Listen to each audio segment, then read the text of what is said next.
Hello friends, a very good morning to one and all. Now we will see the important current affairs of 17th August 2020. Punjab government distributes free smartphones.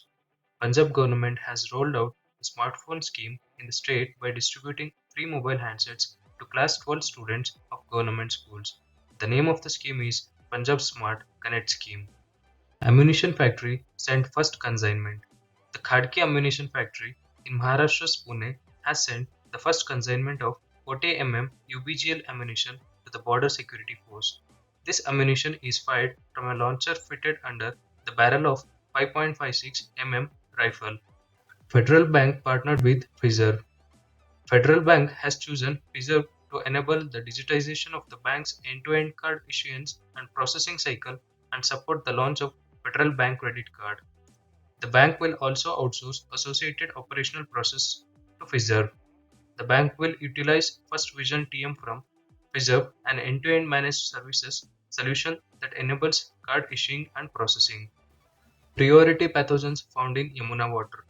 A research paper from IIT Delhi has shown that the river Yamuna harbored some multi-drug resistance bacteria that a World Health Organization report had red flagged in 2017. The paper has been published in the Journal of Environmental Chemical Engineering. The research paper notes that bad sewage management was the main source of their entry into the river. Harbhajan Singh became the brand ambassador of eBike Go. Electric mobility startup eBike Go has roped in cricketer Harbhajan Singh as its brand ambassador. Through the association, the company is aiming to build mass appeal, positive voice, and widespread adoption for electrical mobility. eBikeco provides electric bikes on rental to individual commuters. 2 in 5 schools lacked hand washing facilities. The latest data from WHO UNICEF Joint Monitoring Program has revealed that 43% of schools around the world lacked access to basic hand washing facilities in 2019. Around 818 million children lack basic hand washing facilities at their schools, which puts them at increased risk of COVID 19. Odisha top in implementing Amrut scheme. Odisha has retained its position in implementation of Atal Mission for Rejuvenation and Urban Transformation scheme.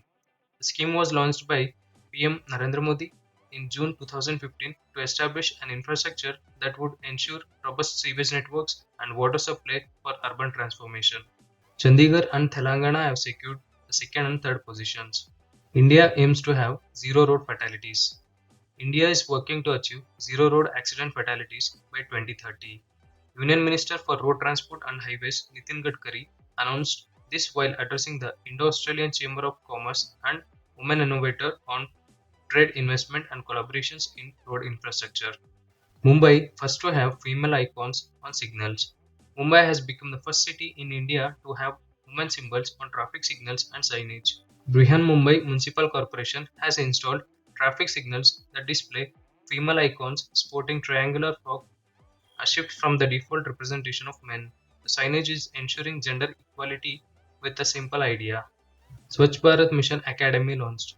Jal Shakti Minister Gajendra Singh Shekhawat has launched Swachh Bharat Mission SPM Academy in New Delhi. It is a part of campaign Gandagi Mukt Bharat.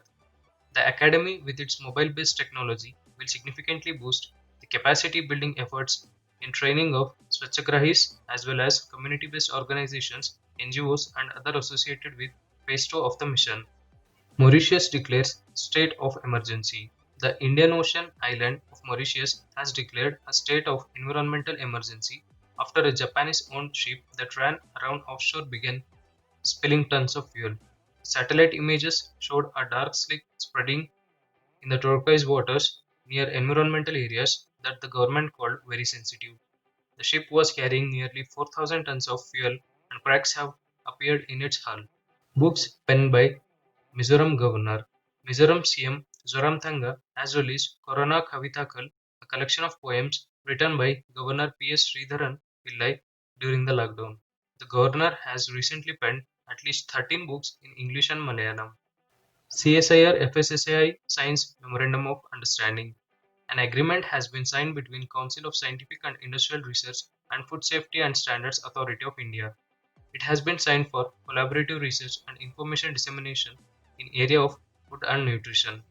The two organizations will collaborate towards strengthening the quality assurance of laboratory networks across the country. Meghalaya approves a policy. Meghalaya cabinet has passed a historic decision by approving the policy on reservation of seats for women in village employment councils. It has brought the policy of reserving at least 50% seats for women in grassroots village level community institutions. Position of chairperson will be reserved for women in VECs. Some of the other important points: Paytm launches first pocket Android POS device for contactless ordering and payments in India. Goa's traditional festive sweet dish khaze, thermal chili, and mindoli banana have obtained geographical indication tag. Sivakumari Surampudi, Group Head of Agri and IT Business of ITC Limited, bags Gramoday Bandhumitra Award. State Bank of India has introduced Kisan Credit Card review option on its digital agricultural solution platform Yono Krishi, which enable farmers to access their KCC limit in 4 clicks. Helium enhanced cool bright stars discovered by Indian Institute of Astrophysics.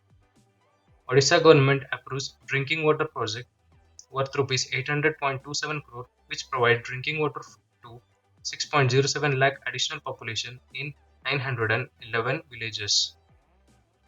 That's all for today. Thank you.